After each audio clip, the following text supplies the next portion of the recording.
Hello, beautiful humans on Facebook. It's me, Cara Carouse. So I'm coming today live to share two really important things to remember about manifestation. And then I gotta go because I gotta go be with my doula clients who mama is in labor. Okay, so as you come on, say hi, let me know you're here. If you're watching on a replay, let me know replay. This is gonna be short and sweet. So two things to remember about manifestation. One is I'm going to tell you a story. And it has to do with the relationship that I'm in, the love of my life, and a situation that we had previously and how we've turned it around. So, one thing to remember about manifestation, this is not one of the two things, it's that we're constantly creating our reality. It's that you are a very, very powerful co-creator of your life. And based on the energy that you are in and your signature, that's what's being broadcasted out to the world. And in turn, that's what's coming back. So when what we appreciate appreciates. Where your attention goes, energy flows. Like there's so many different things. So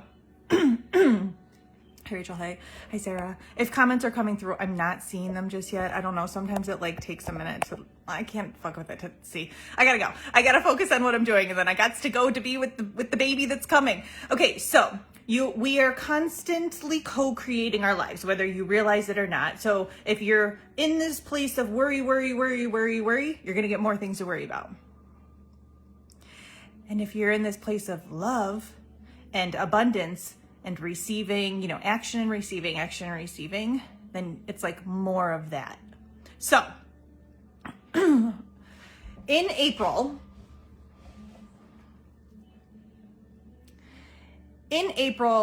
my boyfriend and I met at a pavilion at a local park to talk at a neutral location because we were having a little bit of a hard time, and we broke up.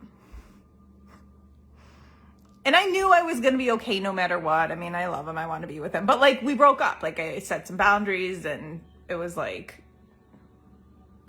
we're doing it. I'm not going to worry about my hair. So at this pavilion, we broke up. I walked away crying. I was really upset. Hadn't gone back. And this is a park that I had been going to since, I live in my hometown. This is a place that I had been going to since high school. I would skip school, go smoke weed there, whatever, walk to the waterfall.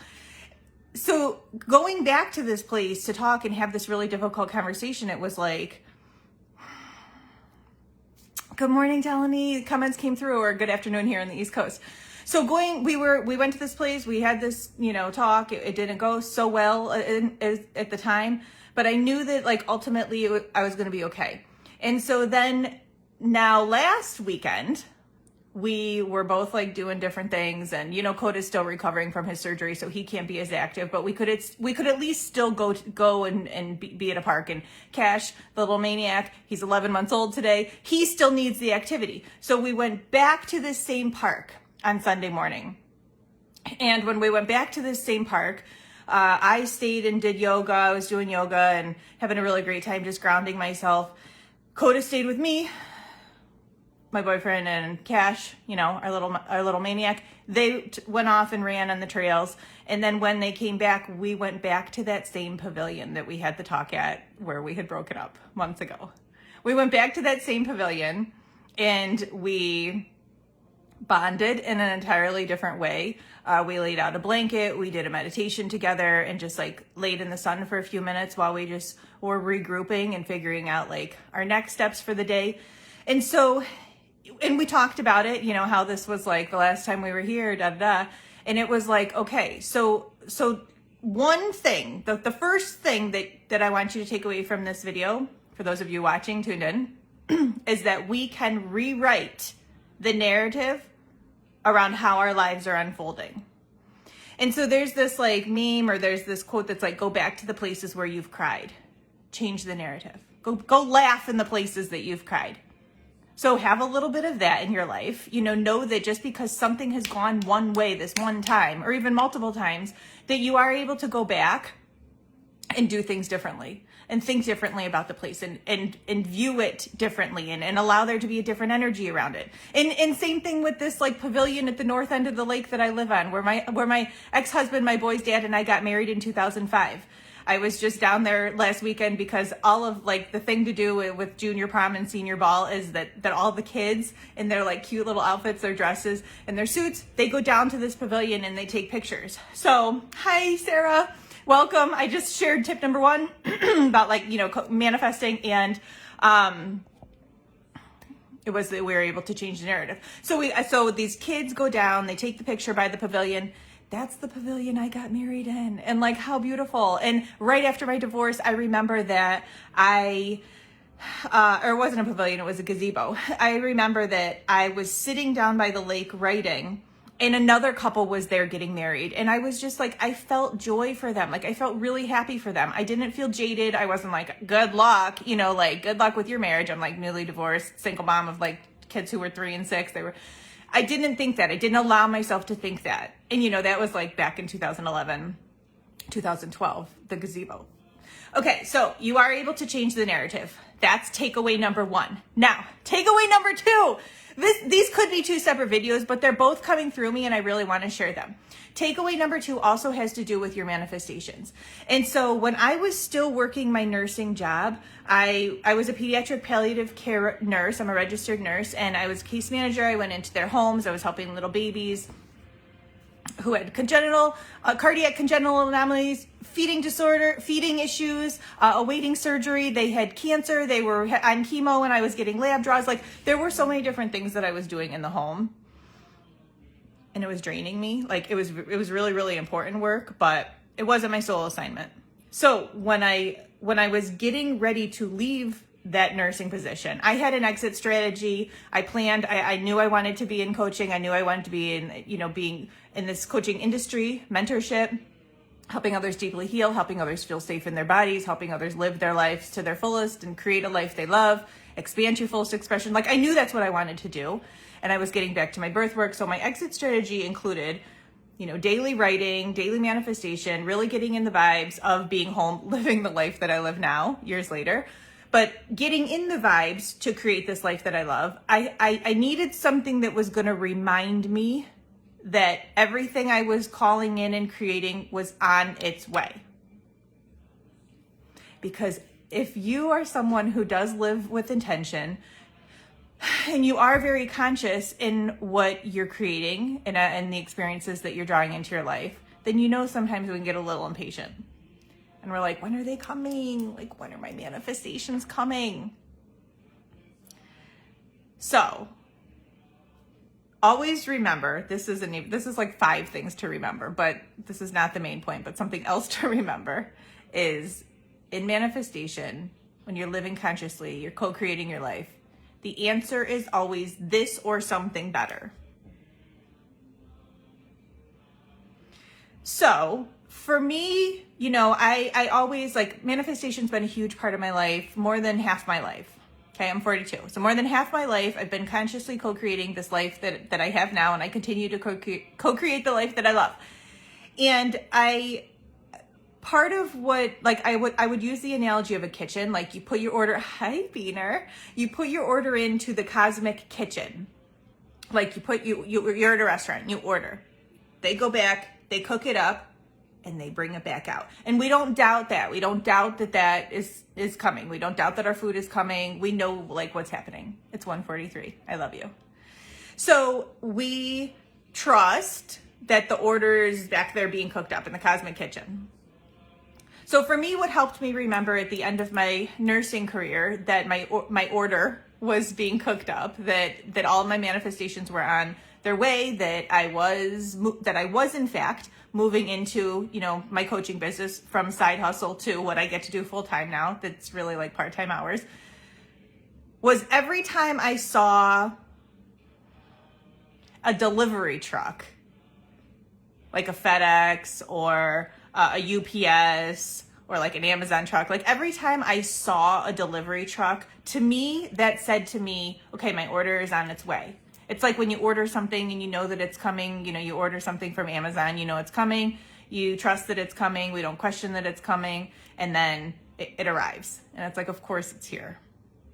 So every time I saw a delivery truck, I have so many pictures in my phone and in the history of my phone, like of delivery trucks, because I would be like, oh, there's one, I got to take a picture, there's a picture. And I remember too, one time I was like, they're all driving away from me. Every time I see one, they're driving away from me. Does that mean like my manifestations aren't coming? But then I said, okay, if my manifestations are coming to me, have the trucks start driving towards me. And I am so serious when I say the next truck that I saw, a delivery truck, and everyone thereafter were driving towards me. So it was like the universe is like, Cara, just fucking relax. It's coming. It's all coming. The love of your life is coming. This business that you're building and creating, the big months of income and impact and influence, it's coming. It's here. It's already yours. Just be patient. So the second story, yes, it's all of that, but like the second story is also that I ordered a fascia blaster. Have you guys heard of the fascia blaster? So